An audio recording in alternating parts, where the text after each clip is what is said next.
abantu abasanga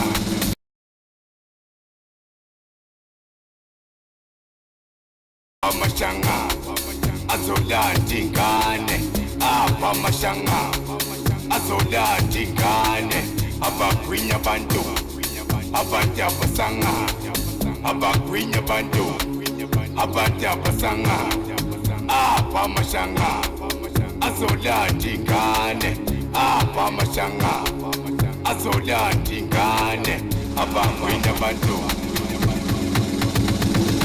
Hiya my neighbor, hiya wabuka my neighbor, hiya lela my neighbor, asila my neighbor, atanilaba my neighbor, hiya loya my neighbor, I go to I'm not my neighbor, I'm not my neighbor, I go to I'm not my neighbor, I'm not my neighbor, engiti hiya my neighbor, hiya wabuka my neighbor, hiya lela my neighbor, asila my neighbor. I turn it up, I'm a neighbor. I know you're my neighbor. I'll go to I'm not my neighbor. I'm not my neighbor. I go to I'm not my neighbor. I'm not my neighbor.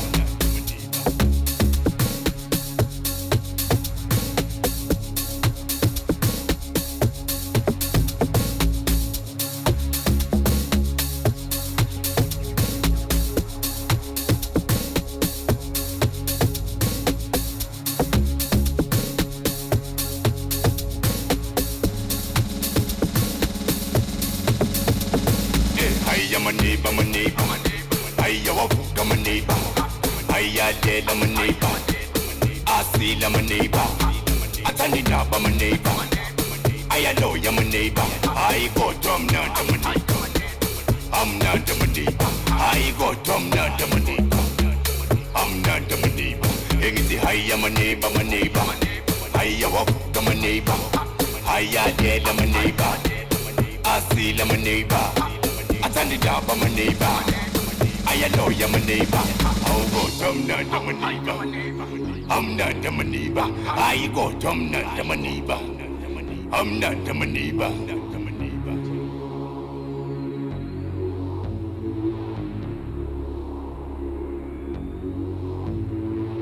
Sengishisiso somuhamba singakanani singangenso yenyoni hayi singangenso yenyoni hayibo singangenso yenyoni sengishisiso somuhamba singakanani singangenso yenyoni hayi singangenso yenyoni hayibo singangenso yenyoni sengishisiso somuhamba singakanani singangenso yenyoni hayi singangenso yenyoni hayibo singangenso yenyoni sengishisiso somuhamba singakanani singangenso yenyoni hayi singangenso yenyoni hayibo singangenso yenyoni celi papa ngizosheba ngepiano man celi papa man hey hayibo celi papa man hey hayibo celi papa man hey hayibo celi papa ngizosheba ngepiano man celi papa man hey hayibo celi papa man hey hayibo celi papa man hey hayibo celi papa ngizosheba ngepiano man celi papa man hey hayibo celi papa man hey hayibo celi papa man hey hayibo celi papa ngizosheba ngepiano man celi papa man hey hayibo celi papa man hey hayibo celi papa man hey akila kaubenza uyababona namashanganetha asho akila kaubenza uyababona bathathu tshwala lethu asho akila kaubenza uyababona namashanganetha asho akila kaubenza uyababona bathathu tshwala lethu hiya my neighbor, hiya lela my neighbor, atanilaba my neighbor, hiya loya my neighbor, I go to I'm not my neighbor, I go to I'm not my neighbor, I'm not my neighbor, hiya my neighbor,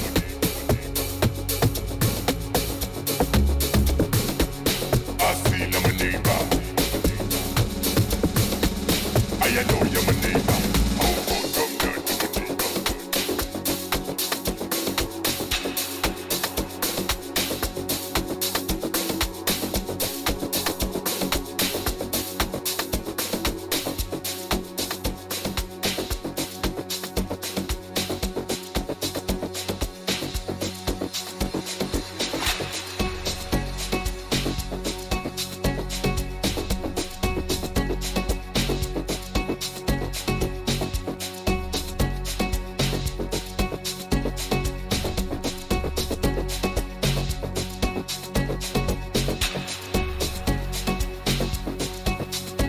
Awubathi yebo. Yebo. Awubathi yebo. Piano sa ropa sa yung kaubosa sa kanin ng ayebo. Kompote manyora wosa sa kanin ng mo. Esi DJ spin na jenga sweet sa ropa dali chicken shop. Ayebo. Ayo. Au bistro. Piano sa ropa sa yung kaubosa sa kanin ng ayebo. Kompote manyora wosa sa kanin ng mo. Esi DJ spin na jenga sweet sa ropa dali chicken shop. Ayebo. Ayo, ayo. Ege babuye noma bengeza bebaningi. Slogu sithule sibheki ngeke nowiki. 7 days ngeviki. Sajikile vili. Umthudu John Wick. Akutama ngaviki. Ege babuye noma bengeza bebaningi. Slogu sithule sibheki ngeke nowiki. 7 days ngeviki. Sajikile vili. Umthudu John Wick. Akutama ngaviki. Kodangeke ngibuye.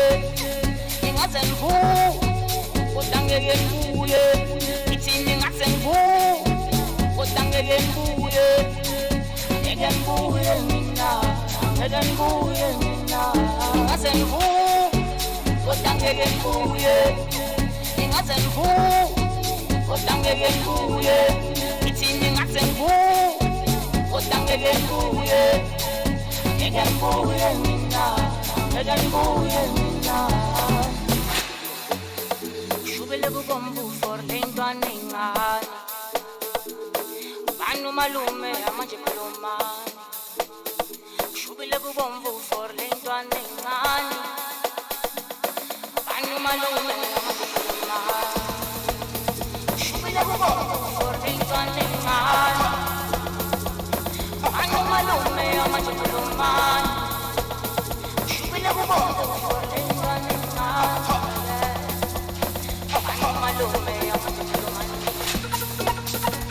Babuye noma bengeza bebaningi. Slogu sithule sibheki ngeke nowiki. 7 days ngeviki. Sajikile vili. Umthudu John Wick. Akutama ngaviki.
Ngicela kanjani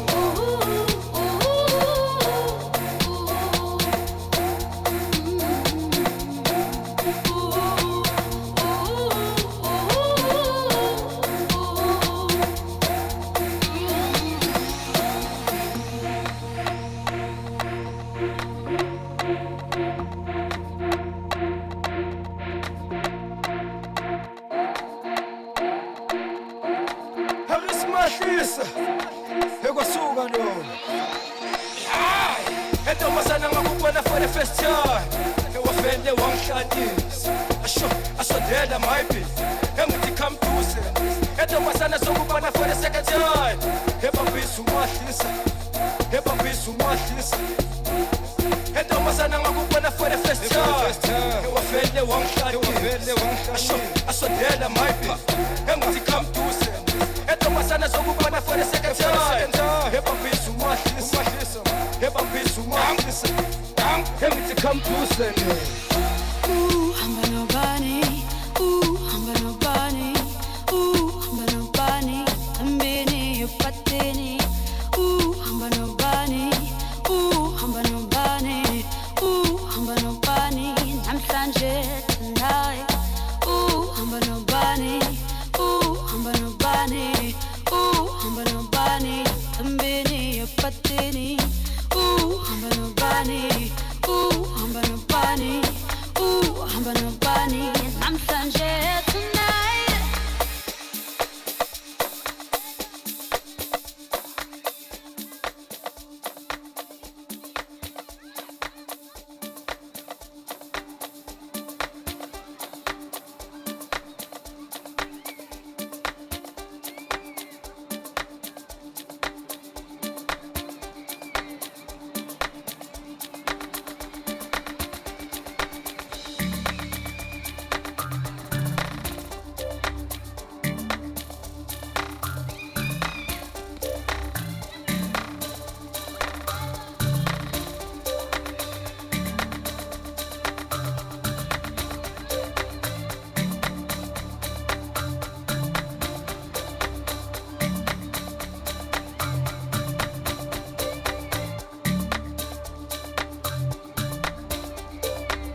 ngazo uyaqaka ungiphathisa ngekhaya izolo ngimthole nomakhelwane yazi nami ngazo ukuthi kanjani into ecasulahle ezithula nzana ethi till death do us apart elokhu ngikhulumele lesi singasazi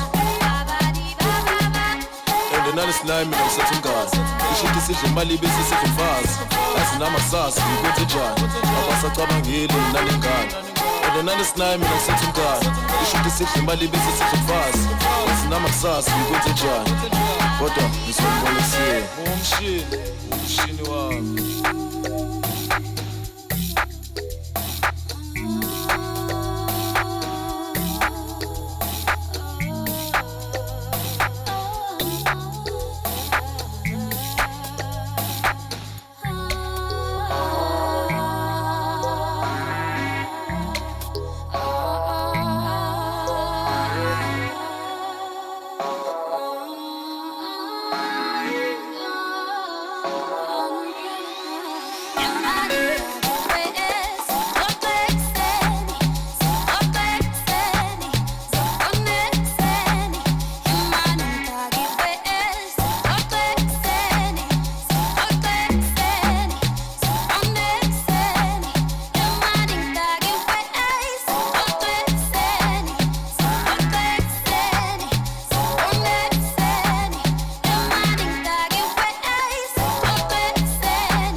Take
Wangina yasfela ngawe.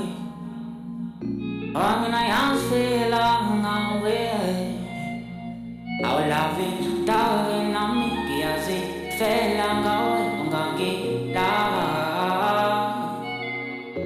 Wangina yasfela ngawe. Wangina yasfela ngawe. Our love is darling nami kiasi fela ngawe.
Sengishulazi hayi ulazikayo wani okwesithuzo ngithola esithombeni sengishulazi ulazikayo wani sengishulazi ulazikayo wani sengishulazi hayi ulazikayo wani okwesithuzo ngithola esithombeni sengishulazi ulazikayo wani sengishulazi ulazikayo wani sengishulazi hayi ulazikayo wani okwesithuzo ngithola esithombeni sengishulazi ulazikayo wani sengishulazi ulazikayo wani sengishulazi hayi ulazikayo wani okwesithuzo ngithola esithombeni Uzumlazi lo mfana mayefuna ulazi 99 lo mfana mayefuna istelaziki lo mfana mayefuna lazi madlisa lo mfana mayefuna ushoni lazi lo mfana mayefuna umpura lazi lo mfana kayefuna sengishulazi hayi ulazi kaye wani okwesithuzo ngithola esithombeni umshini wami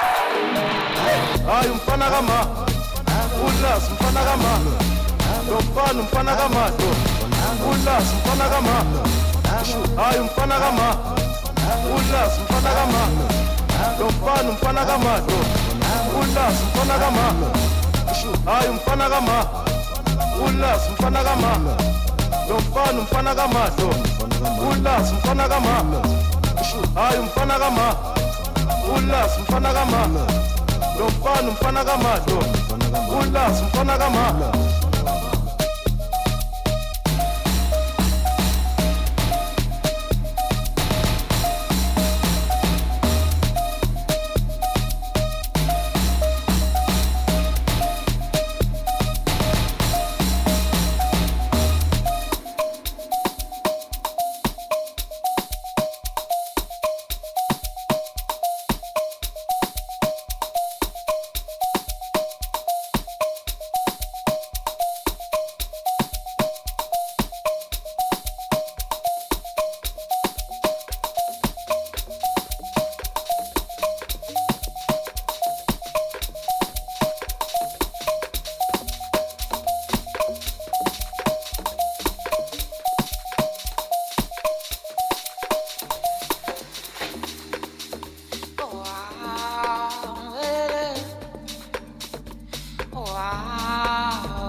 Flotsam.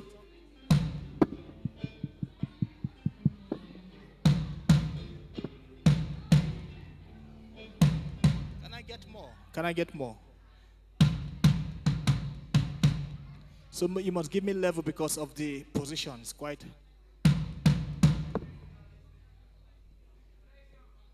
I'm getting the bars.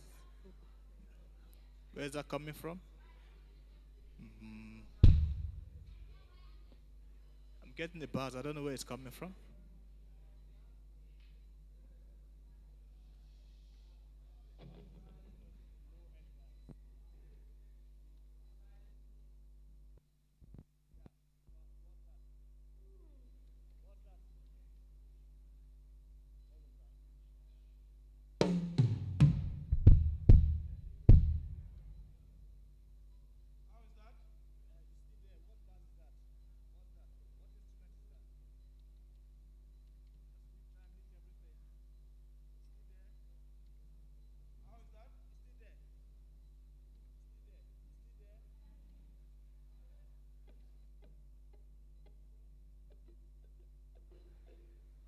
It's still there. Continue. I think it's.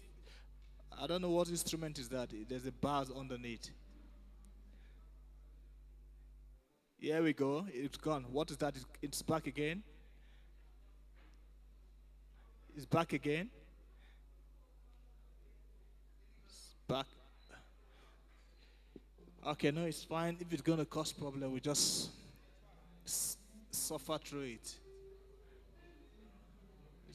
Just going to enjoy it.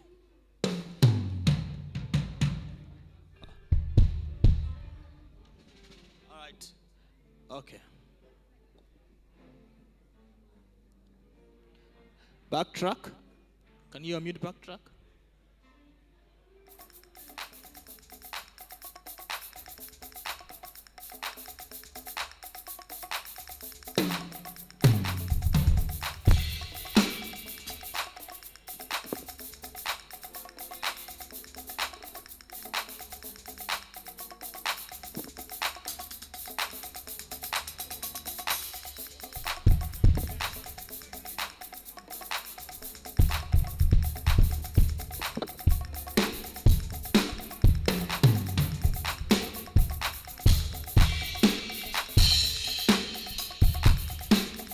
and I get more drums in my in-ear, just more drums.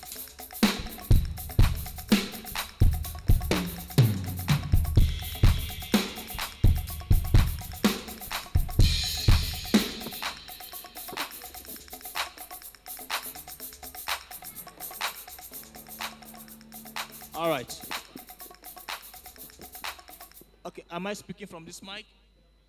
Am I speaking from this mic? Can I get that mic on my in-ear? The one I was speaking from.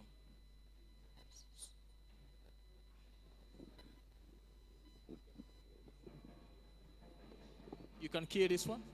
You can hear this?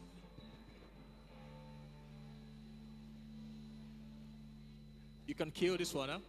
You can kill it. I think there's disturbing sound happening.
Hi again.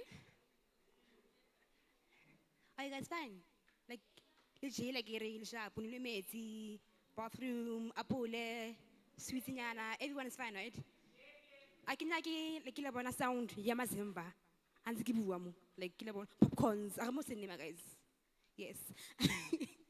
And I hope that like that everyone is fine. No, yeah, now we are still gonna have 2 more performances. One from like a beautiful lady and another one from this handsome dude. So the first performance will be from a fine lady, guys. She goes by the name of Black, followed by the word moon. Her name is Black Moon.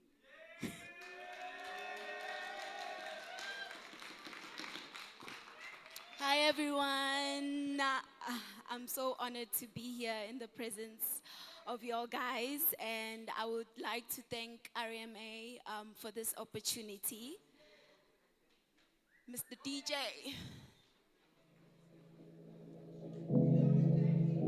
Thank you. So this song was inspired by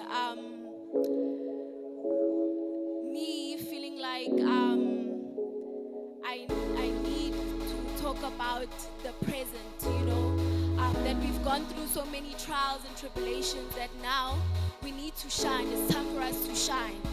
So I hope y'all guys will shine with me.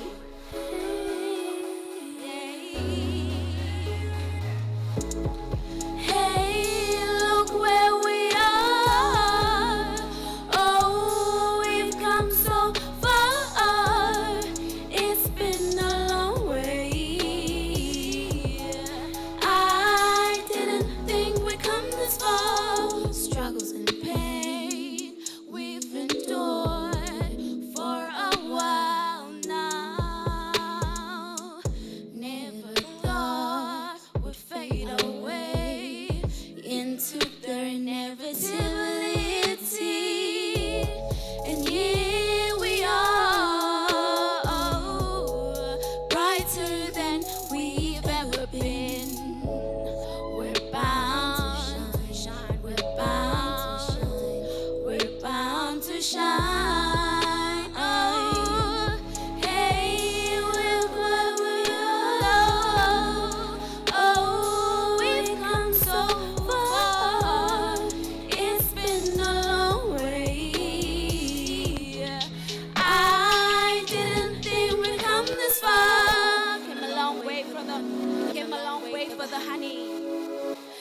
that pad on the ladder. Had to make my life so better. Hey, yeah. Making money rain on the weather. I'm feeling blessed on my circle. Hey, yeah. Making money rain on the weather. I'm feeling blessed on my circle. Thank you, thank you. One more song, people, one more song. Thank you. So this next one I'm gonna do is a cover of Erica Badu featuring Stephen Mali, called "I'm in Love with You." Hope you'll enjoy.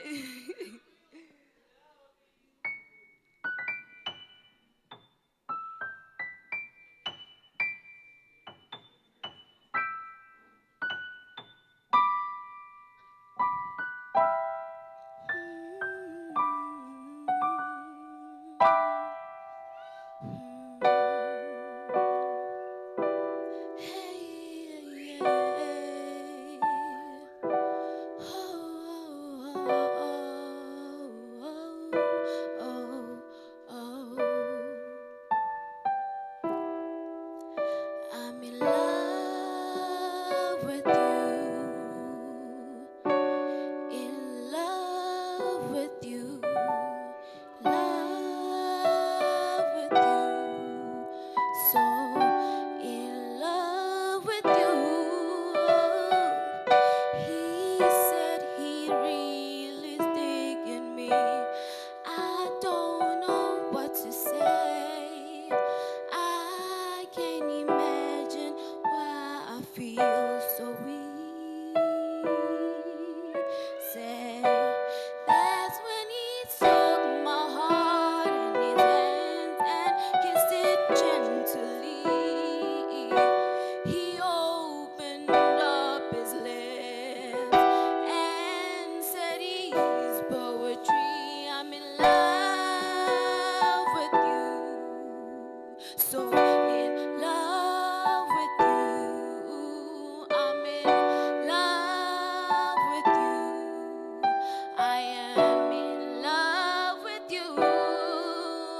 I'm in love with you, so in love with you, love with you,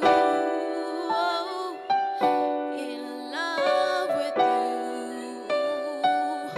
Ngithanda wena, mina ngithanda wena wedwa, wena wedwa. I am in love with you. Thank you.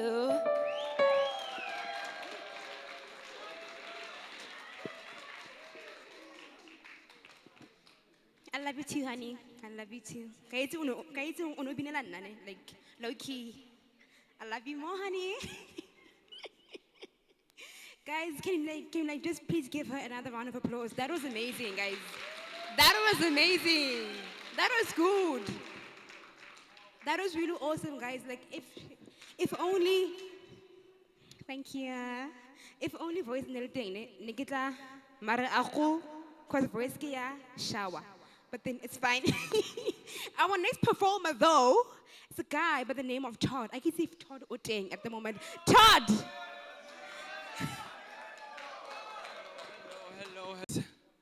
There's some beautiful people right here, man. You know, some beautiful faces in front here, bro. I love that. Love that. Thank you so much, bro. Can you assist me with this one here? Will it fit, bro?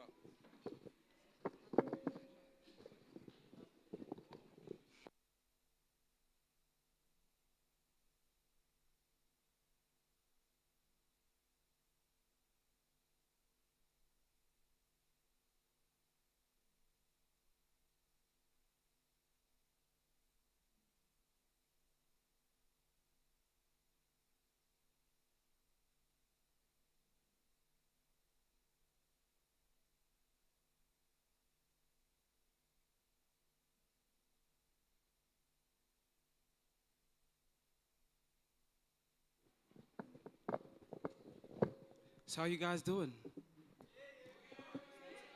Guys, my name is Todd, T-O-double-D, not one D, right? So, I got this special song for the ladies, guys. You know how we keep it. We gotta keep it real sometimes and appreciate the people that gave us life. So we gotta love them, even though they give us stress, bro. But we gotta love them anyways, fam. I hope let's just do this, bro. Let's just do this, DJ.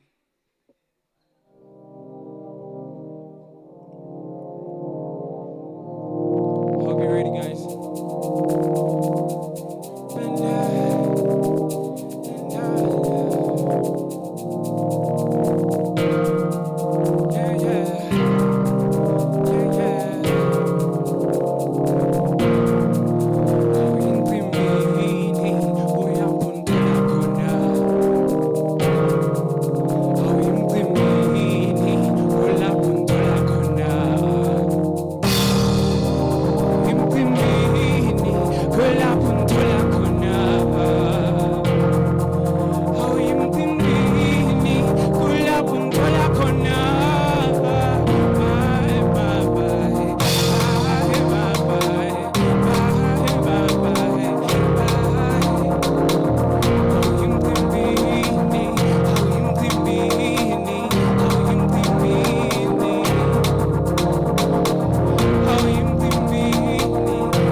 Here we go.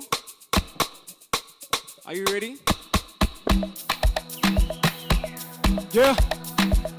Guys, let's burn it one more time, right? We gonna burn it one more time. Yeah, yeah. What are the freshest ladies there?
Thank you guys.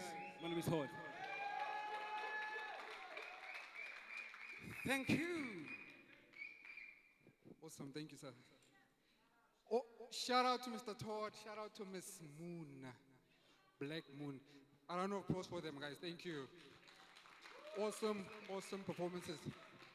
Now we're gonna go to the second part of our workshop and invite Mr. Sam, not myself, but Mr. Sam eBay. Mr. Sam? Mr. Sam? He needs a round of applause. Specialist. Hopefully we can all learn something from Mr. Sam. Thank you, sir.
Are we good?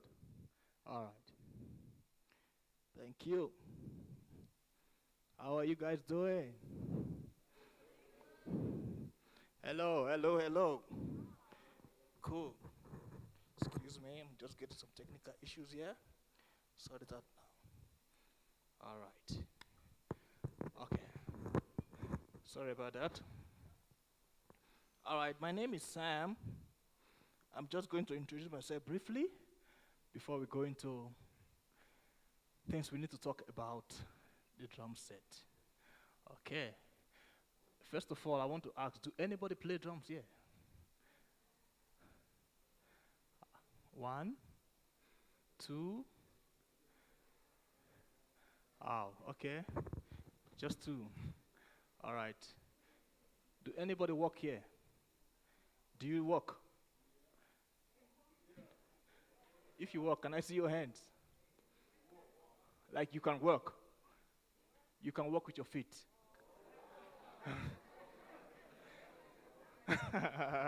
All right. So basically everybody can work, I guess. All right. So before I get into the topic of this I want to talk about, I just want to introduce myself. My name is Samuel Ibe. I'm from Nigeria. So in case you're wondering, what accent is this? All right. I'm from Nigeria. I'm just going to give you a brief background about myself. I started playing the drums at a very tender age, like our friend Marius. I started playing actually at the age of 5, you know. And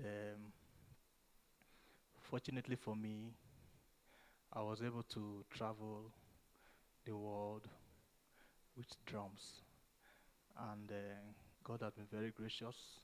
I've been able to be in places where on the normal circumstances, a boy like me or a guy like me would never walk into.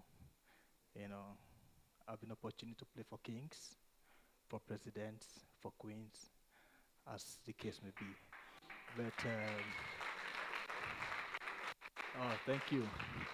I'm not saying that's why I can hype. No, I'm not just saying that. I'm just want to tell you where I'm coming from so you know what this journey has become. I started at the age of 5, and I loved the sound of the drum so much so that when I was in class, I can remember when I was in is it grade 1 or so? Grade 1, grade 2, you know, when you are in class, your teacher teaches you and tells you, okay, 1 plus 1, what. And while they are teaching in the class, I'm on my desk, hitting the desk, trying to find that combination of rhythms I heard on the radio. So that was how bad it was back then. So yeah, so the passion grew, and I became so passionate about it, and I had to learn the act of the drum set. I started with the conga drums, those 2 conga drums. That's how I started, and I played for a while. And I got interested in the drum set, and I had to learn how to play the drum set. So I'm saying this to tell you that if you are not a drummer today, doesn't mean you cannot play drums, all right? And I see a lot of young talents here, good singers, good dancers, but you cannot achieve all those things without rhythm. Am I making sense? You cannot make a good career from music without understanding rhythm. I'll come to a part where I have to tell you the importance of rhythm in everyday life. All right? But before I get into that, so this passion grew, and I did a lot of stuff back home in Nigeria. I traveled with different artists, played with different international artists that came to the country. And I happened to come to South Africa to do some project at the Kora Awards. You know, I played with Shaggy, Angelique Kidjo, Kofi Olumide, to name a few, and some other cats. So after the whole performance and stuff like that, the Kora Awards and stuff, we had to go back home to Nigeria. I was told to, I was invited back by friends to come and do some projects here. So I came back and we did some projects together. From there, I got involved in the South African music industry, and I worked with a lot of top-notch artists in the country. That's why I relocated and I started living here, by the way. So it's been a journey living in South Africa. So first thing I want to say is that Africa is so blessed. You know, Africa is so blessed. I've been opportunity to travel a bit, you know, and I've seen different cultures in different places of the world. But I can tell you the rhythm and the culture in Africa can never be underestimated. It's so blessed. So I haven't said that I heard a lot of rap, trap, you know, piano music happening, top notch, nice. I enjoyed it, but please, I would advise whatever you do, infuse Africa into what you do, because you will never go wrong by infusing your culture in what you do. You will never go wrong, all right? Okay, that's by the way. That's for free, by the way. Okay, so I'm going to talk today about drums. First of all, as you can see, I've got a setup here. It's a small setup from what I would normally set up. So first of all, but I want to talk about the general understanding about the drum kit. The drum set, as you can see, is made up of different drums combination together to make up the drum set. That's why they call it a drum set. It's a setup of different type of drum. All right. So the first I'm going to talk about is we've got the snare drum. The snare drum is this one I play here. This is called the snare drum. All right. And the snare drum is so interesting that it's more like the heart of the whole music. All right. It's what excites the music. Without the snare drum, there's no pulse, literally. You know, the snare drum is one that keeps the music going, like together. All right. So in Limpopo, those of you that are from Limpopo, there's what we call the mother drum and the father drum. You understand? And in the Sepedi cultural music, the mother drum is different from the father drum. So the mother drum can be related to the snare drum because that's where the heart of the music is, all right? So if you're going to be playing drums, you must understand the snare drum is key in your control about the drum. So the next step next drum I want to talk about is called the bass drum. This is called the bass drum. Why is it called the bass drum? Because it gives the low end of the music, all right? Those of you that do music, understand music more, without the bass drum,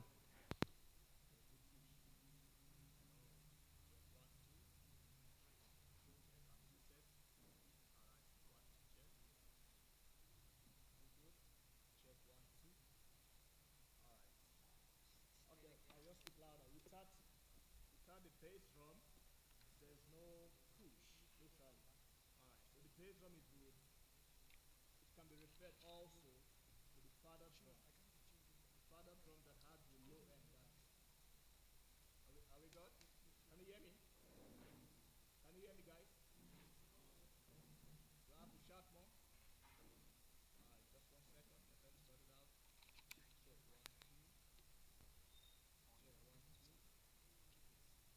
Check, yeah, thank you. All right.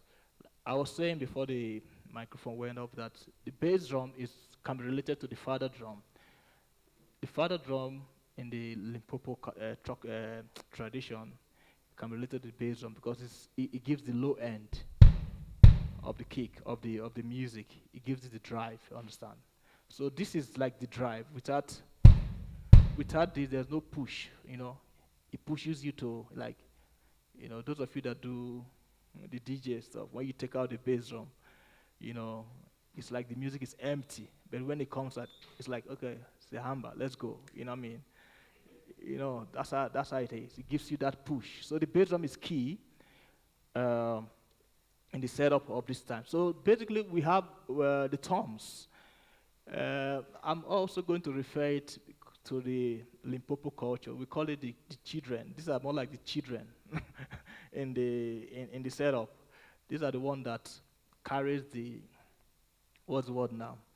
The culture, the instructions that the father and mother gives to the kids. So the tom, we've got tom 1, we've got the tom 2, and the floor tom. Basically, these ones, the floor toms and the toms are basically meant to give excitement to the music, you know, because they don't play them too often, but if you play them, they brings element that gives you yoppie, youngish, drive kind of vibe, all right? So these are the toms, and what we have here also, we've got the hi-hat. We've called it the hi-hat, because it gives you the high-end, crispy sound of the drum. So this one is very tricky because it's one that keeps the pulse, like it never stops, you know. It's like it keeps the rhythm going. And also we've got the cymbals. There are different kind of cymbals. We'll get into it later. These are cymbals that gives it colors, you know, that literally colors the music. You know, when you build a house, after putting the structure, everything, if there's no color, if you don't paint it, it does not attract, does it? Talk to me, does it attract? Cool. So basically the cymbals are what gives the music colors, you know, especially your drum patterns. It gives it brightness, it brings it sun ray, sunshine to it. All right, so these are cymbals. It's called cymbals. First of all, hi-hat, snare drum, toms, bass drum, and floor tom. All right, so I'm just going to move on quickly because I know time is against us. First of all, I need to talk about the general understanding of the drum set. The drum set as an instrument is very key in music. Actually, if I ask you what is the definition of music, can anybody tell me the definition of music in your own words? I'd like us to communicate. Let's interact. Can anybody tell me what's music? You guys are music students, I guess. Huh? Good. So who can tell me what is music in your own words? It's a feeling. Good. Yes, that's one. Another person? It's life. All right? Say it again. Rhythmic flow. Oh, nice. Another person? Organized noise. All right. Nice. All right. Any other person? Yes, sir. It's emotional impact. Oh, wow. That's a deep one. Oh, that man is deep, eh? All right. So no, I'm just going to. So these definitions are all correct, but just to put it together, music is the combination of sound that are pleasant to the what? Ear. I'll say that again. Music is what? The combination of sound that are pleasant to your ear. So now, the question is, what type of sound are we talking about now? All right? What type of sound are we talking about? Because if you have to combine sound, what sound are we combining? That's why you see there's different genre of music. We've heard trap, hip-hop,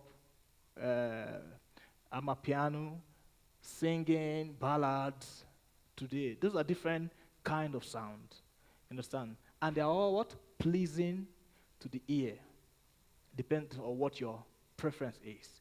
So now if we say music is the combination of sound that is pleasant to the ear, now that was, for us to do music properly, sound must be combined in the right proportion. Are we making sense? Sound must be what? Combined in the right proportion. You cannot overestimate one sound than the other. Otherwise, it's not balanced.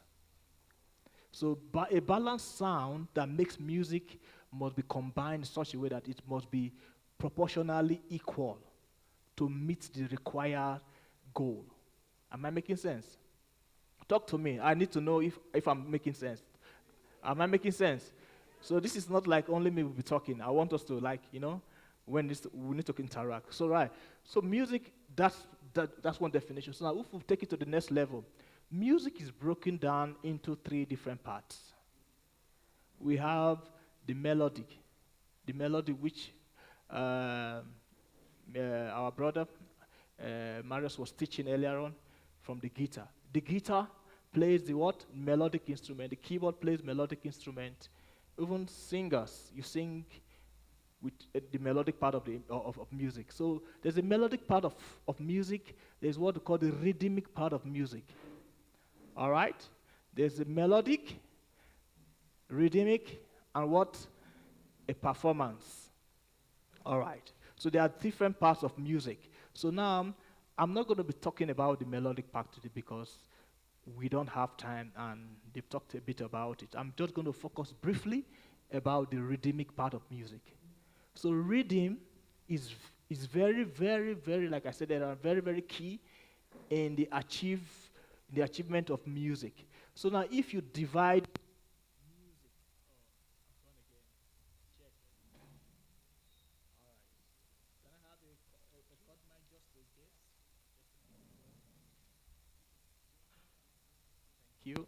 Thank you. Just in case it goes off again.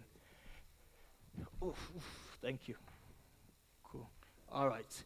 So yeah. So we've got the rhythmic part.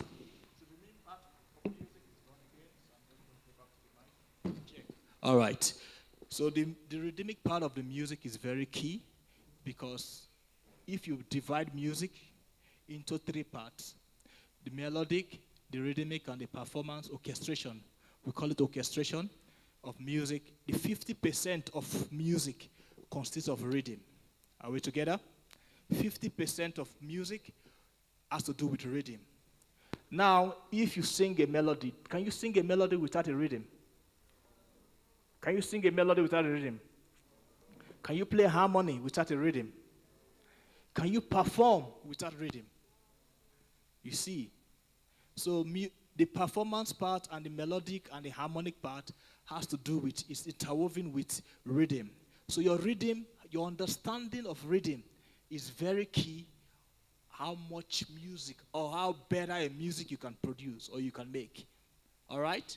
So if, for example now, I want to make a music, the first thing that must be put into consideration after you've gotten your melody, you've got your la la la ba la ba la la, whatever melody you got. Rhythm, the groove, the beat, as you may call it, is very key. So now, the combination of these beats are different. There are a lot of different kind of beats, all right? So but before I get into that, the section of breaking down beats or rhythm into different segments, I need you to understand, if you don't understand anything today, please understand that rhythm takes 50% what? Of music composition or music production. I'll say that again. Rhythm takes 50% of music composition or music production. All right? So for you to do music properly, you must understand rhythm. All right, so rhythm is broken down into different segments. All right. Now, if I ask you now, what is the definition of rhythm? What are you going to tell me? If I ask you what is rhythm, what are you going to say? Can I get a definition of rhythm? What is rhythm? What is rhythm? Music student? Come on, talk to me. What is rhythm? Okay. We are thinking about it. Yes, sir.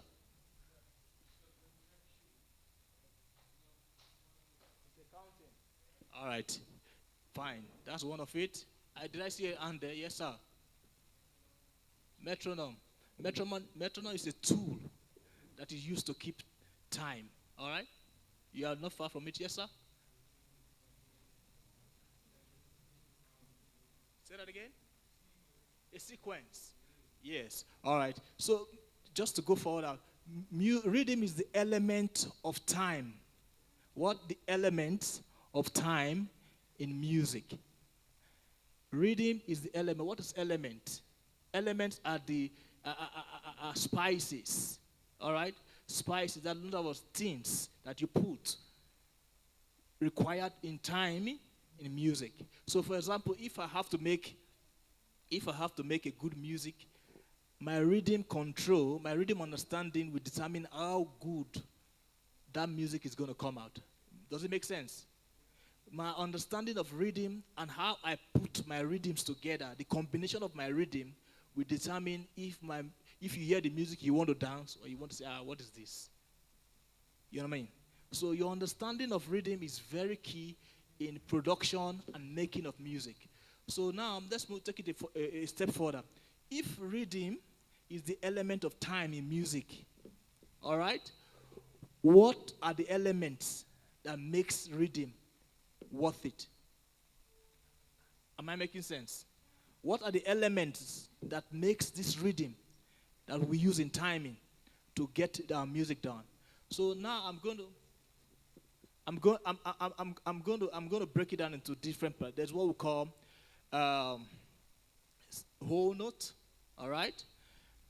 There's what we call whole note. I'm just going to take, maybe I can come closer so you can hear, make a bit of note so you can hear what I'm saying. So there's what we call whole note. There are some notes that we call note values, all right? They are called note values. Note values. In other words, those are notes we play, those are rhythms we play, but the value of it. Do anybody know what is note values? What are note values? Talk to me. Can I have that board, please? I mean, we are interacting because obviously, whatever we do today, I want us to leave here with understanding of what we came here for, all right? It won't be worth it if we go and say, what that man was just saying a lot, I can't pick anything, all right? So I need us to understand that when we leave here today, there must be something you can hold on to. When you get to your place of production tomorrow, you will remember that, all right? Thank you. Cool. Thank you. So yeah, so now note values are the measure or length of value of those notes. Can I say that again? Note values are the length or the measurement of those notes that you need to play in music. Now, before you do music, you understand that music is very, very, like somebody said, yeah, music is life. Everything you do in life has to do with music. And especially it has to do with rhythm. All right? If you have to walk from here to that point, it has to be rhythmic. Do you agree? Have you seen anybody walking without a consistent pace? Have you seen somebody walking like this? Even in that pace, there's rhythm involved.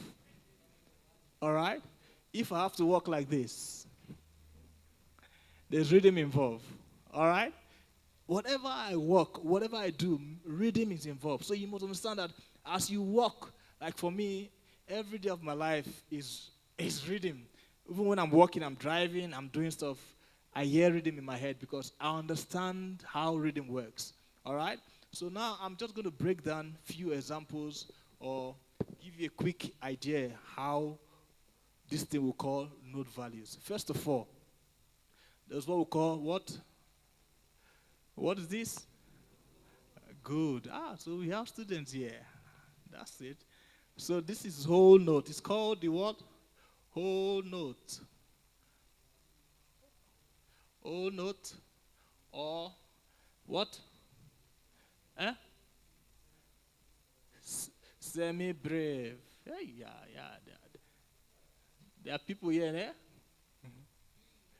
All right. So now, this is called the semi-brave. So, thank you, sir. Good. Yeah. So now, this is called the semi-brave or the whole note. Now, like my brother said earlier on, there's what we call tempo, metronome. Now, a metronome is a device that we use to count what? Beats. A metronome is what we use to count beats. In other words, for you not to drift out of your path, when you are walking, you need a metronome as a guide. You understand? To keep you in check. It's more like the police of rhythm. You know what I mean? It's like the police of music, of rhythm, because for you to go out of pause, you need somebody to say, hey, where now you are going? Come.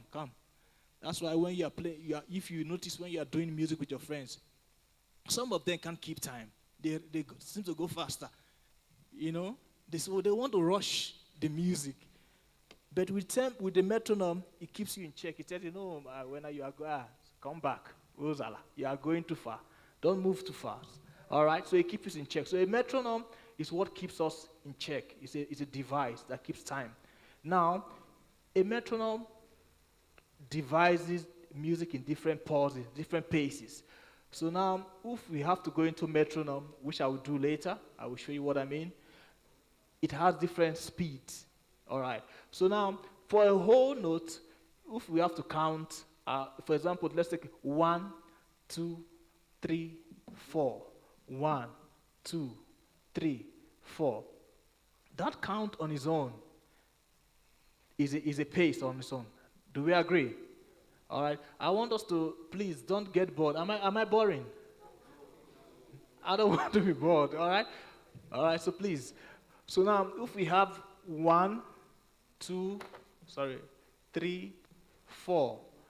So now, a semi-brief or a whole note is counted 1. 1. 1. So for example, if I have to clap, 1, 2, 3, 4. 1, 2, 3, 4. 1, 2. So basically, a whole note or a semi-brief comes once in a whole measure of what? A bar. A bar, we're not talking about a bar where you drink, eh? We are not talking that bar that you go to. It's not that one. Or it's not a bar, iron bar. No, it's not that one. We are talking about a measurement of pause, of time. All right? And a measurement of a bar normally a bar consists of what? Of 4, talk to me guys, 4 quavers. No? 4 what? 4 crotchets. All right? It consists of 4 crotchets. So now, if a bar is 1, for example now, this is a bar. All right, stand. So this is what we call a bar. So 1, 2, 3, 4. So there's a line that literally divides the count. So 1, 2, 3. So if this is 1 bar, 2 bar, 3 bar, 4 bar, then the next one comes to 1 bar, depending on what you are doing. All right? So basically, this is 4 bars. All right. So now a whole note, are we together? A whole note comes once what? In a bar. Now the next note value that is important is called what? Half note. Oh, there we go. It's called what? Half note. And it's like this. All right. So basically, a half note comes with 2 times in the bar. All right? So if this is 1, if it's 1, 2, 3, 4, a half note comes in half of the count. 1, 2, 3, 4. 1, 2, 3, 4. Does that make sense? All right, I just want to run quickly because of time. So the next one we're talking about now is going to be what? Quarter note. Quarter note or crotchet. All right? So now a crotchet comes at every given time of the bar. So basically you got 1, 2, 3, 4. You got 1, 2, 3. Hey, Muna, what are you doing here? All right. So 1, 2, 3, 4. All right. So if we have to count, this is 1 and 3. 1, 2, 3, 4. 1, 2, 3, 4 in every pause. So if this one is counted like crochet, all right. So this is half. Half. This is what? Quarter. Quarter. Then the next one is going to be what? A quaver. It's called what?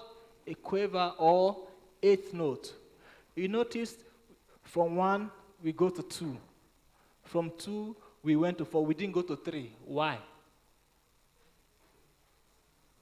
Why? Yes, sir. Come, say that again.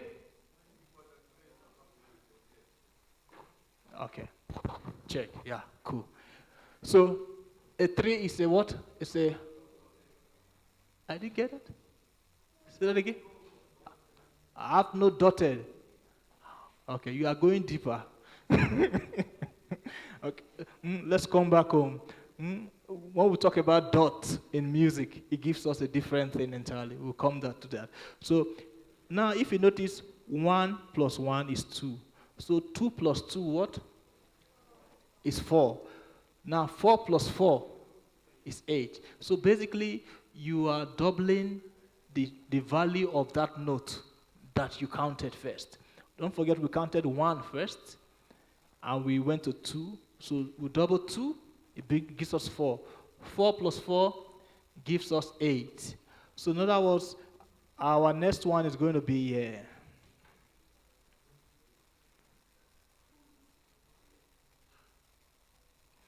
All right? So basic. So 1, 2, 3, 4, 5, 6, 7, 8. So now, if you are going to write this in a musical sense, all right, it's going to be like this. Make sense? So now, music theory, which is something that is very important to every musician. As a singer, as a rap artist, as a kwaito artist, as a trap artist, as an amapiano artist, you must know this. It's very key. Because tomorrow when your music needs to be written or performed, this is what keeps it alive. Your chart, your music chart is very good, you understand this, so that you can take your music to the next level. The reason why most of our music does not outgrow time, because people forget it. It cannot be transcribed. You understand? So when you understand how music is composed, it's important you put your music in a position whereby the next generation can access it without stressing about it. So one of the things as musicians or as singers, try to understand the theoretical aspect of music. It will help you, even in your production. All right? So now we have quarter note, we have what? Eighth note. So this is 8 notes. So now if we have to count 8 notes, we have 1, 2, 3, 4, 1, 2, 3, 4. So it's got one end. There's an end that is added to it now. So it's not going faster. 1, 1 and 3, 1 and 2 and 3 and 4 end. All right? So if this is 1, you add another note to it. So I'm just showing you the different level of rhythm. So if I'm walking 1, 2, 3, 4, this is a walk. All right? 1, 2, 3, 4. 1, 2, 3, 4. So when you are even dancing, I saw some guys earlier, they came to were dancing, they were giving it the nudge. If I ask you what rhythm were you dancing on, how will you? Now you were doing, that was an 8-note rhythm. You were dancing on what? A 8-note rhythm. All right? Because the music was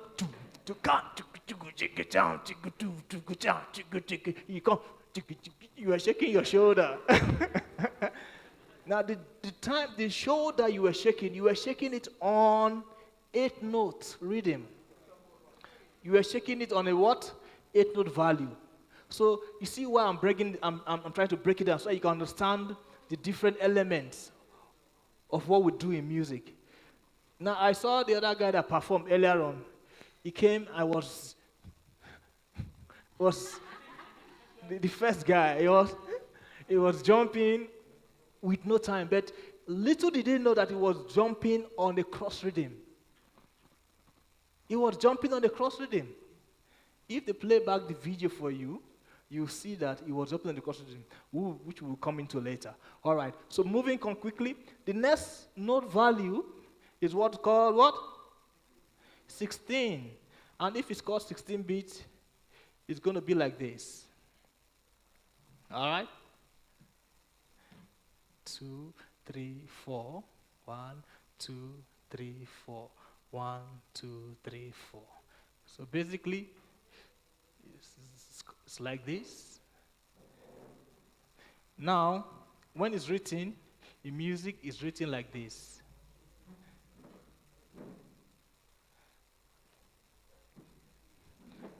You understand? So this is what? 16 beat. All right? Either called 8 note, a quaver, or a semi-quaver. All right? Is that 16 beat or quaver or a semi-quaver? This is a quaver, this is a semi-quaver. All right. So now if we have to count this, don't forget our pause is 1, 2, 3, 4. So coming back to this part, it's going to be 1, 2, 3, 4. We're here. 1, 2, 3, 4. 1, 2, 3, 4. So now on the 16, we have to put 16. We have to put 4 in one count. Have you ever imagined somebody walking? If you watch the Olympics, there's a track, there's an event that people they don't run, they walk. Have you seen that? Have you seen that sport? They walk as if they want to run, but they are not running. They're just walking fast. Now, if you pay attention to what they are doing, they are walking on a 16 beat. Depends on the tempo. 1, 2, 3, 4. 1, 2, 3, 4. 1, 2, 3, 4. You understand? So everything in life is tied around rhythm if you understand it. Now, understanding, that's what I understand. Understanding of a thing gives you an edge over that thing. Is that true? If you understand how rhythm works in life, as a musician, when you are creating music, you find it easy. It comes naturally. You don't have to struggle. Some of us are talented naturally. We can hear the beat in our head. You know, we hear it, you know. But hearing it is good, and understanding the basics of it is also good.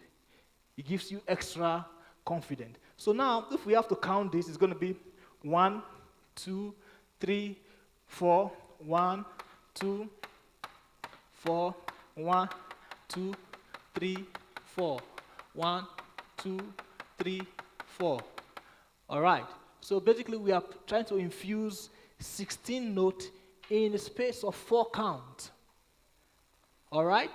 We are infusing what? 16 notes in the space of 4 count. So after we're able to achieve this, now the question is, how do we take it to the next level? Because obviously after 16, 16 plus 16 what? Good, 32. So you see, there's a progression now. So now, how do you combine, now for example now, 4 of us. We have, I'm just going to break it down for you now.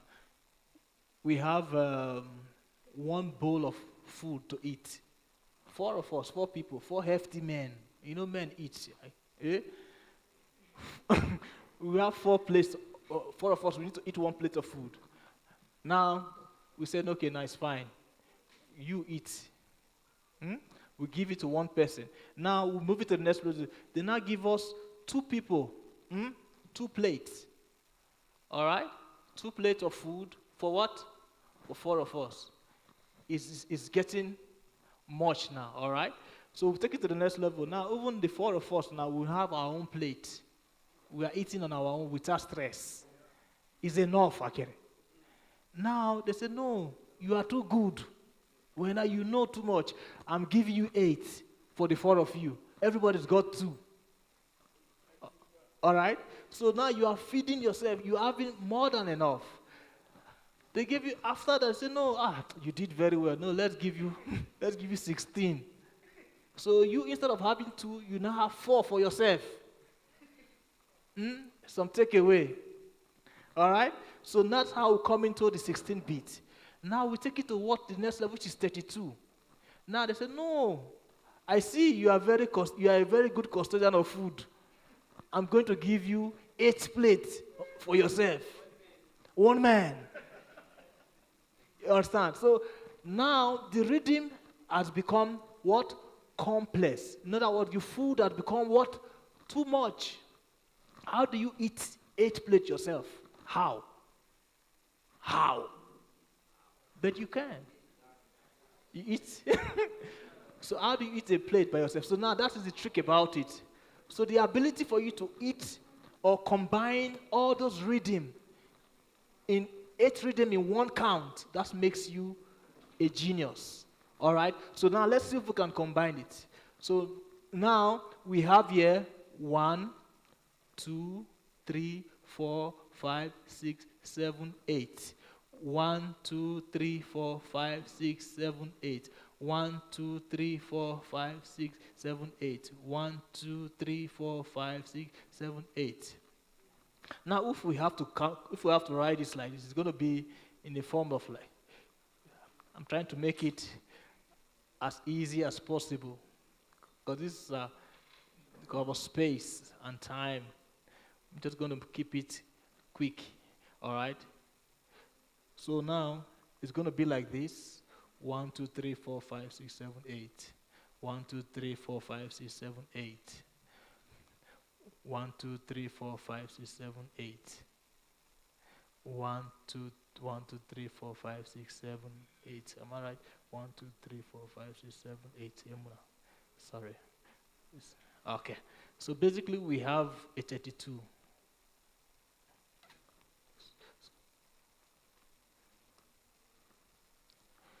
Okay. So now this is a 32 bit. All right. So now if, like my illustration, you have to eat 8 plates at a space of 1. Say 1, you are eating 8 plates. How do you count that now? How do you eat 1 plate? Before I say Jack Robinson, 8 plates must be gone. It must go. It gotta go. So how do you put it together? So that's where you're now don't forget we have 1, 2, 3, 4. So then you cannot use 1 hand anymore. You have to what? You have to use 2 hands to make sure that you finish the 8 plates on time. All right? That's where rhythm now becomes interesting. All right? So for me to play 8 note at 1 beat. Prrr, pa pa pa pa prrr, prrr, prrr, prrr. I gotta use my, you get to use your 2 hands. You gotta pack it. You gotta pack it quickly, otherwise time is going. And don't forget, time does not wait for talk to me. Time does not wait for what? Exactly, time does not wait. Time is going. Because time is going, you have to keep time. So because the metronome is counting. It's not going to say, no, Sissy, you are slow, let me slow with you. No, it doesn't wait. It goes. So now you have to keep up pace. So now you play 1, 2, 4. 1, 2, 3, 4. You see me? I can't even play it 1 hand because of, if I had a stick now, it's 1 time. All right? Now, you got to...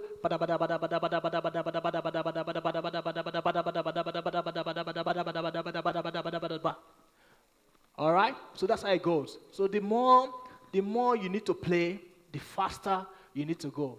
So in other words, it tells us that it's a lesson in life. The more you need to achieve, the more time, the more hasty you got to go. So you don't waste time. So you see, rhythm on its own teaches us lessons about life. All right? You don't waste time. So the more you need to achieve, the more effort and speed you put into your work. Am I making sense? All right. So moving on quickly. After 32, we have got 64. 64. Now, 64, because of space, I might not be able to write it here because of the board. All right? So 64 requires one person playing 16 notes in one count. All right? 16 notes in one count. So how do you play 16 notes? Are you a robot? How do you do that? It is done. It can be done. All right. So now you do that by, there's what we call buzz. When a bee buzzes, you understand? They do it very quick. Zzz. It goes quickly. All right, like before you know what, it is gone. So now that brings me now to the next level of what is rudiment. Drum rudiment requires us to play all these things. As a drummer or as a musician, you should be able to play all these things or sing all these notes. You have to sing all these notes. You should be able to sing all these notes. All right? Singing all these notes requires technique. All right. And one of those techniques, and there's what we call rudimental drumming. Rudimental drummings are the styles or the technique we use or different patterns we use to achieve rhythmical ensemble. Do you know what I mean? So, if example, there's what we call single stroke. All right? There's what was single stroke, double stroke. All right? Single strokes are those strokes you just hit pa, pa, pa, pa. But most of the time, you got to play it with your left and right hand. All right? Both hands has to do it. So left hand does one, right hand does one. But it has to be on the same what? Pace. Don't forget, as musicians or as drummers or as singers, time must be consistent. You cannot overturn time. Time has to be consistent. So if you are playing pa, pa, it has to be pa. It can't be pa, pa. Okay? It's got to be, the pause has to be is consistent. All right. So moving on quickly. So we have what we call, I wish I have time to break down different rudiments of drumming. So now this is part I go to the drum and I show you the different parts of drumming, the rudiments of drumming. All right? Just hang it there with me. We can move this one, sir. Thank you. Okay. Now, rudiments of drumming, we have a single strokes. Now, the single strokes sounds like this. Can you hear me? Yeah, 1, 2, check. Okay, so I'm just going to drop this. So the single stroke sounds like this. Why is it called single stroke? Because it's played what? Once. With the stick. That's why it's called single. Single. That means you are alone. You don't have any support. You see that you do it or nobody does it for you. All right? So it's called singles.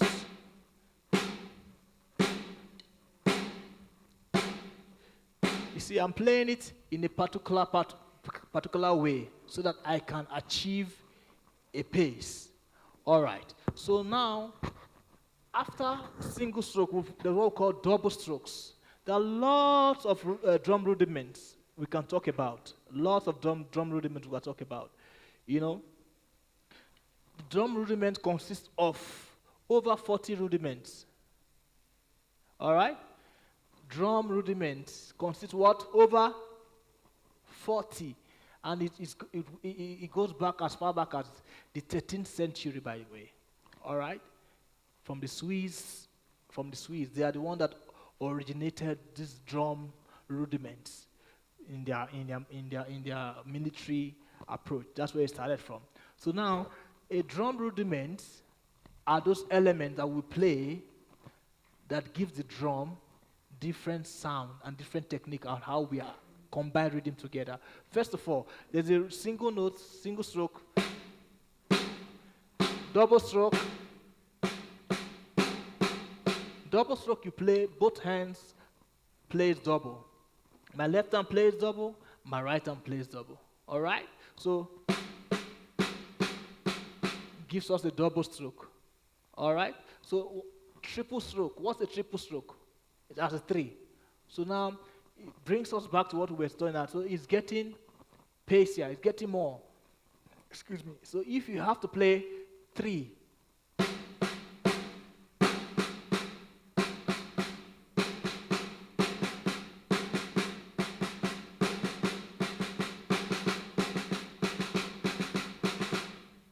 all right? So that's a triple stroke. Now, there's also what we call dido.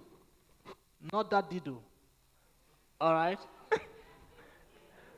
Are we together? Not that dido. It's a musical dido. It's called paradido. Just so you know. Okay? Not that one, all right? Are we together? Okay, cool. Now I see you laughing. Okay, so now, dido means 2, all right? 2. So if you have to play, a dido is played after every single note. So what's called paradido? As the name sounds, dido. So after you play every dido, a dido comes in after every single note, all right? So a single note, I will talk that 1, 2, all right? So what's the paradido? So a paradido is going to be 1, 2.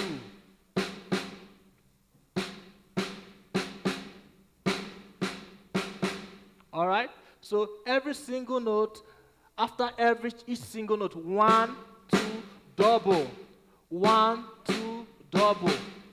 So that place alone is called what? A paradido. So for example, I'll bring them 2, and check, team, che. So if you are a rapper, you want to sing, yo, che. That you've just done a paradido in your music. Does that make sense? You see where you can infuse this thing. So these things you do, but you don't know the names behind it. You understand? This is, check it out, check it out, check it out, yo, cho. Those are things you do. Those are paradidos. But you do it in your own way. So now, if you are composing, if you are writing your music, and you put all those things in your music, with that knowledge, can you imagine how much you can achieve? Do you understand what I'm saying? So you can do more. You can say, no, in this part, this section, I don't want a paradido. I want a triple paradido. So now, what's the triple? Okay, we'll come to that. I'm going too fast. All right. So now you can add these elements, these rudiments into your singing, into your production, into your rap, and into your playing. All right, so it gives you an edge. So let's move on quickly. After we have what we call double paradido. So now we said single paradido is what? 1, 1, double. 1, 1, double. A double paradido is going to be 1, 2, double. So each hand plays 2 strokes. All right? So double, yo. That's a double paradido. That's a double paradido. Check it. Jojo, I am. Jojo, whatever the, But now, that's a double paradido. If I have to infuse it into a music, so now if I'm playing a double stroke, or a double paradido, it has to be what? A double paradido has to be 1. So 2 sections of single strokes, then comes a double. Does that make sense? So a double paradido, don't forget, a single paradido is 1, 1, double. A double paradido has to be 1, 1, 1, 1, double. All right? So 1, 1, 1. No, that was 1 single note into 4 places, then the double. Another single note into 4 places, then the double. That's why it's called a double paradido. Why is it called double paradido? The para notes. So if you look at the name, just for you to remember, para, dido. Make sense? Para, dido. So the para is the single note you play. Para. Sorry, man. It wasn't. So para, dido. So now a double para. So 1.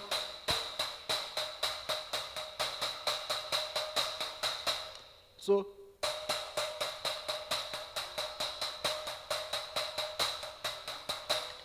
So 1, these are single, then double. Does that make sense?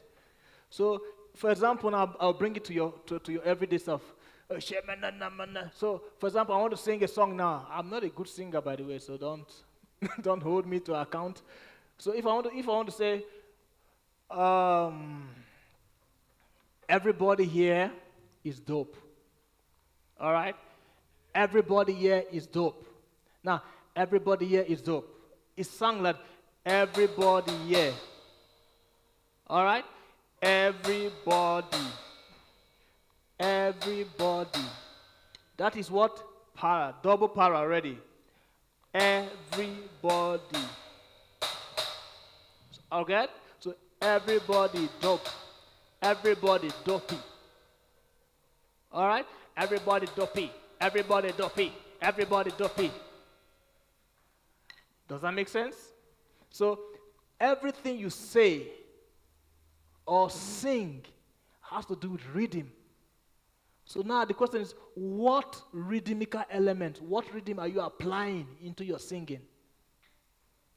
What note values, what rudiments of music are you? Because it's not only drummer that plays these things. We all do it. It's just that drummers are the custodian of time. They keep it together, so they're obliged to know these things. But as singers, as a bass player, as a keyboard player, as a dancer, you got to know these things because it helps your movement. Okay? All right. Moving on quickly. There's a lot of rudiments I can talk about. Because of time, I'm just going to leave them. So quickly, I want to talk about as a drummer, how your position on the drums enhance your play. Now, earlier on, I was playing some stuff, but you see how you position yourself on the drum to determine how much you can give out. You understand? If you are sitting in the position where it's not comfortable, it's not best, your drumming will suffer. All right? Your rhythm will suffer. Just the way when you are sitting down to sing or you want to sing, your posture of singing is not right. Your voice is going to suffer. Make sense? You might not project those notes or sing as comfortably you want to sing because of your position. So positioning is very key when it comes to playing the drum. Those of you that are drummers here, first of all, how you hold your stick determines how much sound can come out from the drum. All right? So this tool, this stick where I'm holding now, is divided into 3 parts. Those are called the bridge, the middle, and the neck. All right? What? The middle and the neck. Now, the neck part is what we use most of the time to hit the drum. The middle is just like a support. But now this side, the grip, this part where we have the grip, where we hold the stick, this is very key. Now, where you hold the stick determines how much this thing is going to respond. If I hold the stick on my neck or the middle, I don't get the best out of the stick. All right? Now, if I hold the stick too far to the end, I'm not going to get the best. Parameter, it might just even slip out of my hand and fall away. You understand? So, but now the best way to understand the 3 parts of the stick is you must understand what we call the point of what? Equilibrium. I'm trying to squeeze a lot of topics together, so please bear with me. All right? The point of equilibrium is called the point whereby where you hold the stick, where the stick has the balance. Don't forget, the essence of why we use the stick is to get a balance. The balance point whereby you can strike the drum and the stick gives you the best possible sound response. All right? So now on the stick we have the point, this part from here, if you watch my hand from here to here, it's called the what? The point of equilibrium. All right? It's called the point of equilibrium. From here to here is the center, the middle. While from here to here, what? Is the neck. All right? So if I hold the stick here, this is the best part to hold the stick, whereby the stick can give me response. All right?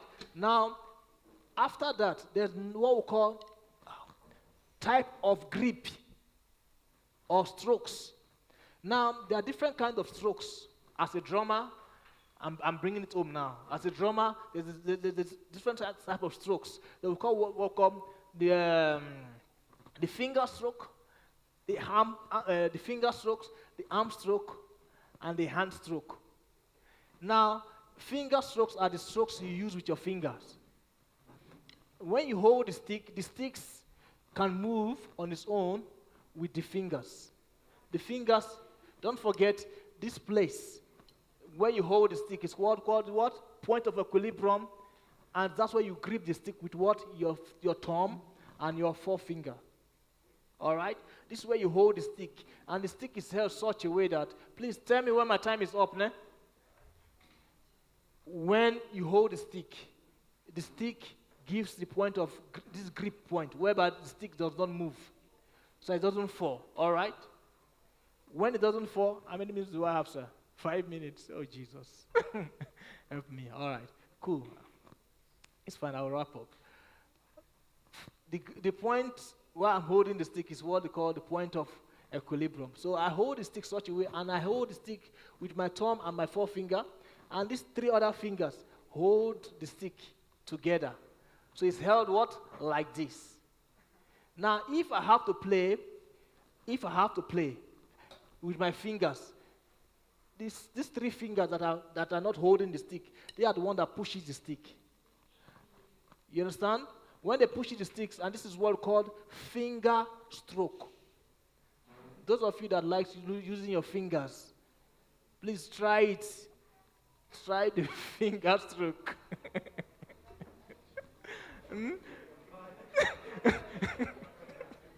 Finger stroke is very good. All right? It's very good. All right, so finger strokes, this is what the finger stroke does. It holds the stick and moves the stick on its own. So now, you see the stick is moving with the fingers. All right? Now, there's what we call wrist stroke. The wrist stroke is what, when you use your wrist to move the stick. Now, don't forget, when you're moving the stick, your wrist move, and you can still move it with the fingers. The fingers can just pull it. All right? So that is called the wrist stroke. So the wrist stroke is what we use to hit the drum with the wrist. Then the next one is called what? The arm stroke. The arm stroke is what you use your whole hand, or power stroke. We call it the power stroke. Why? Because it's got more energy, more attack.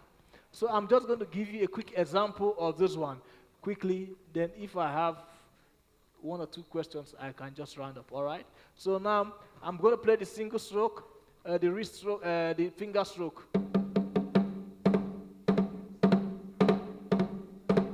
Now, if you notice, I'm playing, the stick goes up, and I snap it. I snap it with my... It's snapped with these fingers. That's why I can play...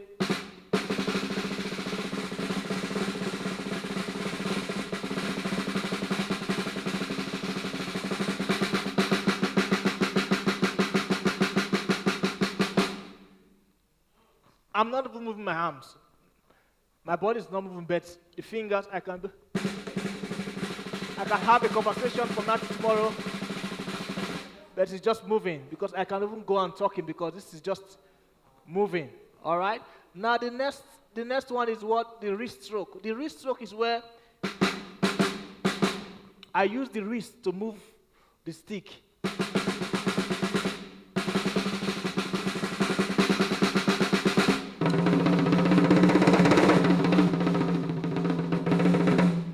All right?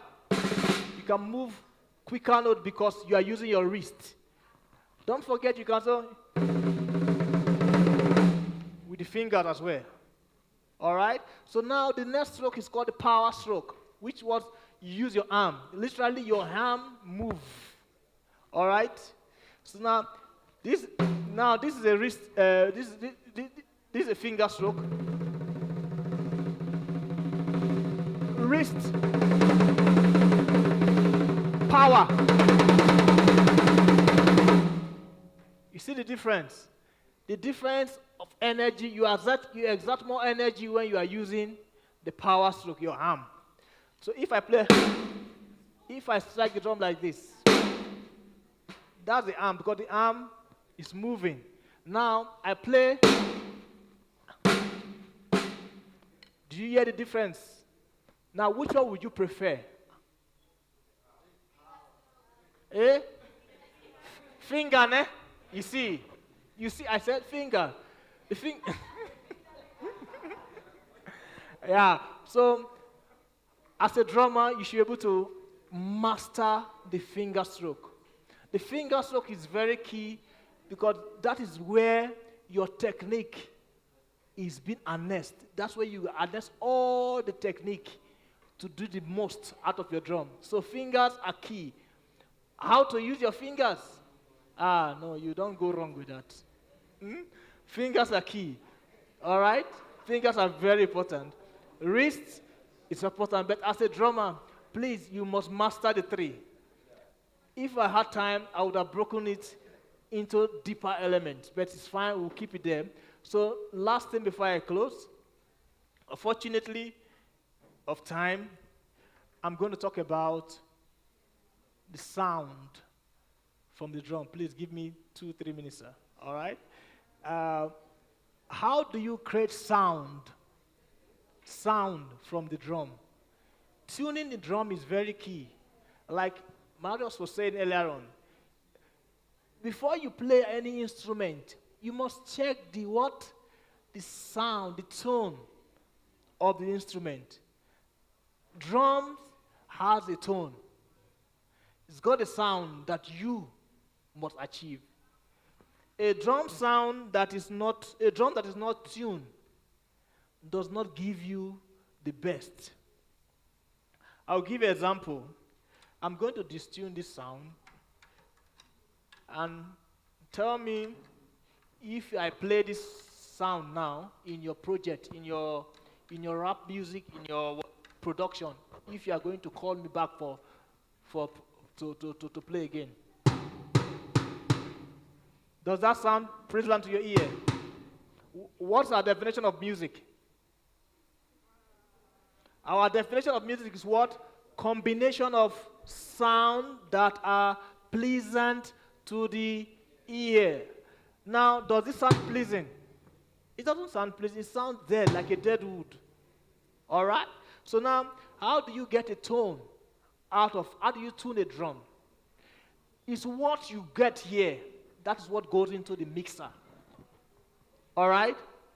Miking a drum is how you tune a drum first. The sound you get from a drum will determine how good your sound is going to come out when you amplify your sound. Am I making sense? So as a drummer or as a musician, the first thing you must learn is how to get tone out of your instrument. Tonality of your instrument gives you an identity. We all have a name, don't we? We all have a name. My name, even though this man is answering my name, Sam, but his identity is different from mine. All right? His identity, even though his name is Sam, but if you check his surname, it's not the same surname with mine. All right? And our characters are different. So now what makes you a unique person as a musician is your what? Tone. What did I say? Tone. As a musician, as a singer, as a rap artist, as a dancer, you gotta have a tone. And what is the tone? Tone is that vavavoom, that thing that distincts you from the other person. Am I making sense? When you come to dance here, there's a dance step you make that nobody can dance it the way you do it. All right? That is your identity. All right? Are we together? That's your identity. So a tone, first of all, must be related to your personality. All right? So as a drummer, you have to have a tone. So if I need to get this drum to sound right, imagine if I record this drum, if I play this drum and it's recorded like this. It's going to be dissatisfactory to your ear. When you listen to it, you say, oh, what's happening here? What's happening? This is not sounding proper. Understand? Because why? Your ear knows what is good. So now, for you to get a good tone, now as a drummer, you got to tune. This drum, we have bottom and top vellum or skins, as we call them. Now, before now, I have done some tuning, so I'm just going to do a quick one. Now, when you are tuning, one of the rules of tuning a drum, please don't forget is you tune both sides or adjacent side equal. You don't tune left and come and tune the detail. No, you tune, if I tune left, I tune the one opposite the one I tune. For example, I'm just going to take this kit out so you can see what I'm doing. Sorry about that. So you can see quickly what I'm doing. All right, now, I'm just going to take this out because I used to dampen it. Just going to keep this out. Now, this is the drum, all right? So if I'm going to tune here, I can't come and tune here. Or if I'm going to tighten this part, I can't come and tighten here. Because one of the reasons why we don't get even tone, because we don't tune evenly. And what is the essence? How do you get a drum to sound good? The sound must be what? Even. It must be balanced. So if I tight here 2 times, I tight here what? 2 times. All right? I don't tight here 5 times and come and tight here 2 times. Am I making sense? So I go back here, I tight here 2 times, 2 cycles, I come here, 2 cycles, come here again, 2 cycles, I come here, 2 cycles. Now, how do you check if it's even? You check opposite. You check this one. If it's sounding the pitch you want, if it's not high enough, you go more. I go one more. I go one more. I go one more. I go one more. I check again. It's higher in pitch. All right? Now, if I'm comfortable in that pitch range, don't forget, we said tone, it depends on what your personality. If you like your sound to be very squishy, then you tune your drum to be squishy. You understand? But there's a natural sound that a drum should sound like. All right? So it's always good not to get too pitchy, not to get too low. All right? So whatever you do on the drums, whatever you do here, you do here too. All right? Whatever you do on the front, you do at the back. But before you do that, don't forget that this part is the part what we call the resonance part. What do I call? The resonance part. This is the part that responds to this side. So whatever you do here, this part will amplify the sound. If I make this side too tight, this side is, whatever I do here is going to be too pitchy. So if here is lower in pitch, this side is going to be lower in pitch. So if I want to get a higher pitch, if I want to get a tighter sound, I make it tighter and have a bit of leverage this side. All right, so whatever you do here affects this place. So the same principle that I showed you, you tune adjacently, obviously, then you go the same way. But when you are tuning this side, make sure before you tune any drum, this side, the side you play, must be what loosed. You cannot tune it, you cannot tune this side when this side is not loose. This side has to be flabby, it has to be loose. I'm going to show you a quick example that will move on, all right? So now, if I'm going to tune this drum, just a quick one, sir. I'm almost done. I know there's a lot of things to cover. All right? So if I'm going to tune this drum, now, this drum is flabby now. There's no tone, there's no sound from it. This side, there's a sound on it, but now I'm going to tune it from fresh so you understand how a drum is tuned from the scratch. So you understand everything. All right, then we can take one or two questions. Now, it's dead. Both ends are dead.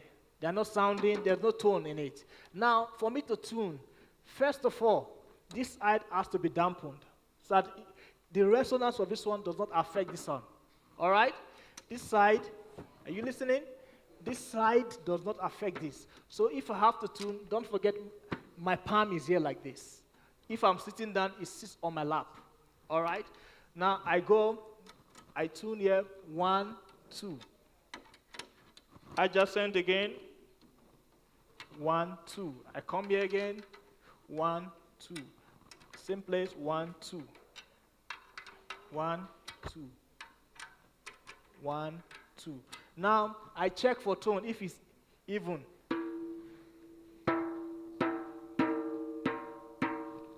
And you will hear some parts are slightly higher in pitch or lower in pitch. So when it's lower in pitch, that's why your ears are very key. Your ears are very key to hear tone and sound of music. A good ear solves 50% of your music problem. Can I say that again? A good ear solves 50% of your music problem. In terms of tonality, you can hear when you are flat, when you are sharp, and when you're out of tone. All right, so now I check this part. It's even. It's even. Slightly sharp. All right? See that I bring it down, or I go tighter, or make everything tight, so I to get even sound. I go one more.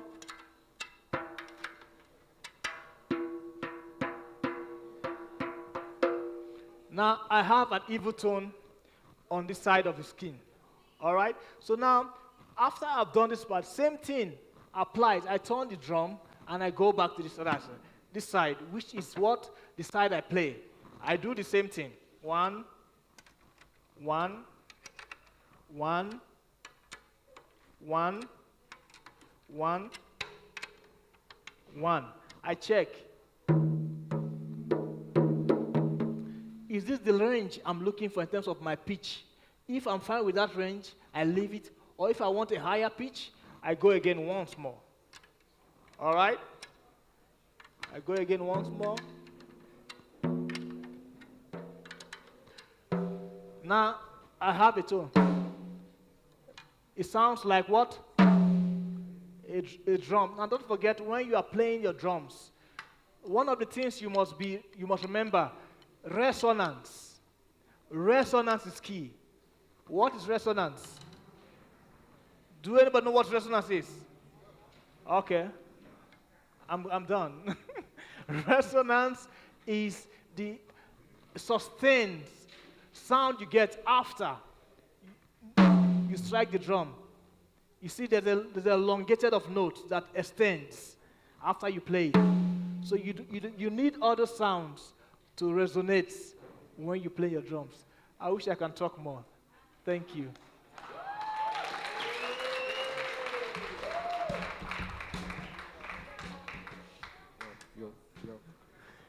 All right.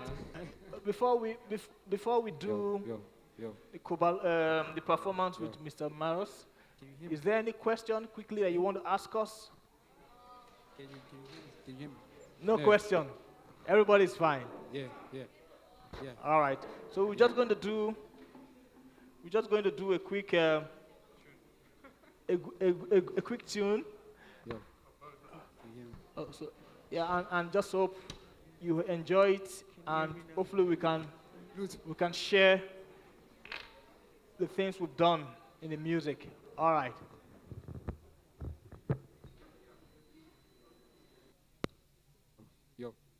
Yo. Thank you, Mr. Sam. Thank you, Mr. Sam. That was a detailed description of the drums and music composition, right, sir? Thank you. Now, we're gonna have a short performance from Mr. Sam and Mr. Marius here, and then after that, we're gonna have a super performance from our guest DJ Ventilation. So please, guys, stay put. Yeah, stay put, and then yeah, guys, take it away. Thank you.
guys are show-offs, eh? They're just showing off. Guys, thank you very much. Thank you very much for joining us. Thank you, Mr. Marius. Thank you, Mr. Sam. This was insightful. Thank you very much. Right now, to lighten up the mood, we've got DJ Ventilation on the discs. So take it away. Thank you guys again. Please, a round of applause for yourselves. Today we are faced with hard decisions to make. And we must go forth into this world, into our future with a new attitude, with a new message. And that message to be to the world that I am not your enemy. I am your friend.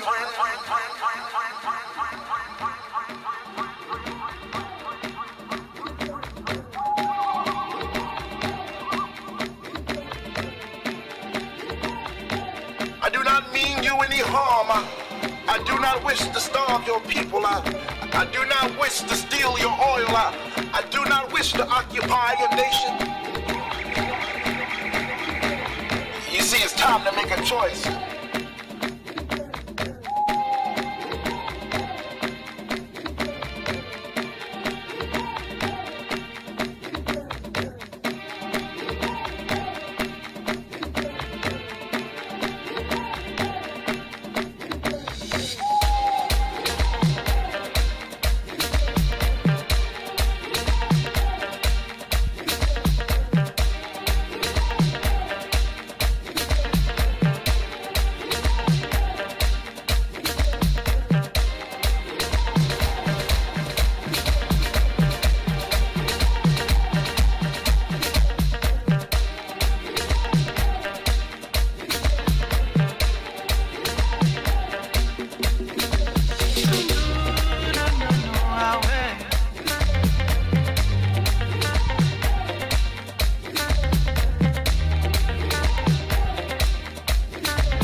mama taking dope, yeah. Yes, yes, mama taking dope, yeah. Yes, yes, mama taking dope, yeah. Yes, yes, mama taking dope, yeah. Yes, yeah, mama taking dope, yeah. Yes, yeah, mama taking dope, yeah. Yes, yeah, mama taking dope, yeah. Yes, yeah, mama taking dope, yeah.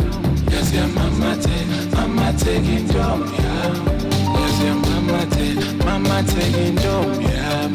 Yes, yeah, mama taking dope, yeah. Yes, yeah, mama taking dope, yeah. Yes, yeah, mama taking dope, yeah.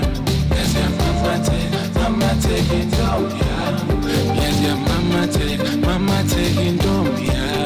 Yes, yeah, mama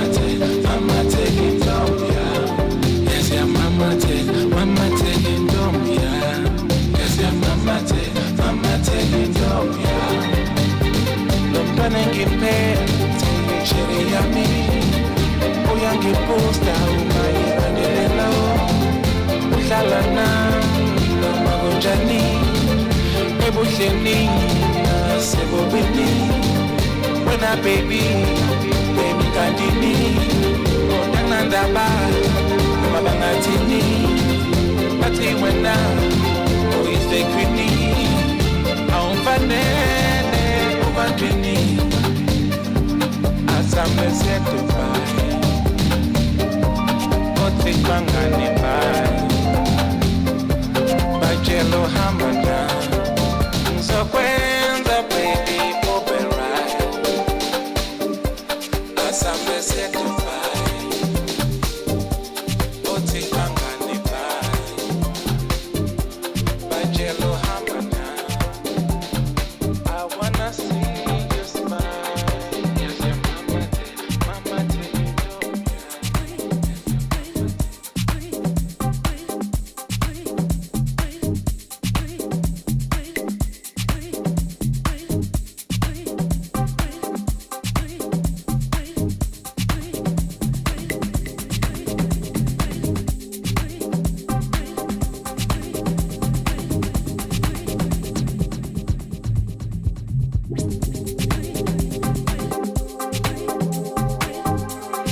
I'm out of here, all stressed out, boy. Ooh, you gotta go. It's not healthy for me. And that's for sure. I can do better, yeah. All on my own. Misery loves company. Push me to the limit. You're lonely. Stay away. Get away from you. You're out of my life. It's for the better. We belong together. Only let me be. Just let me be free. I wanna be free from your love. Yeah. But still loving. Just let me be. I wanna be free. I'm doing fine, boy. Without you, it feels so good to know that we're through. It feels so good to know I have a life. I can now walk with my head held up high. Bye, bye, bye. Misery is company. Push me too far. Stay away. Get away. Oh, baby. From you. Oh, baby, for the better. We belong together. No, you don't. Just let me be free. I wanna be free.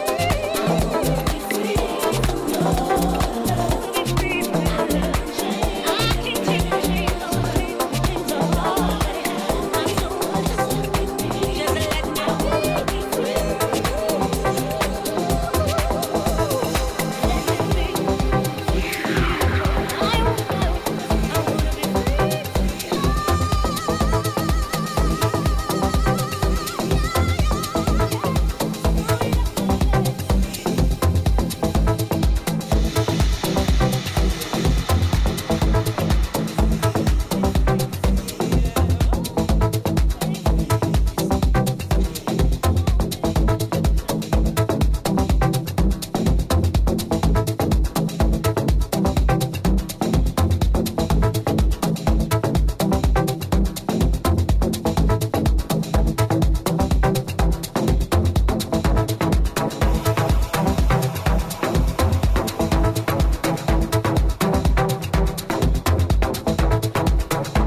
family ya Romeo le a ntseba hore ke motho a slag ke emetse go bane Romeo o swa tjena a nkolota tšhelete ngata hampe gore nka kena ka lebokosong ka re Romeo a mfefalela le half ya tšhelete se ke rapela gore ha o fihla legodimong o kanya tšhelete ena bankeng e re mohlang ke swang ke thole e na le interest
It's gonna be alright.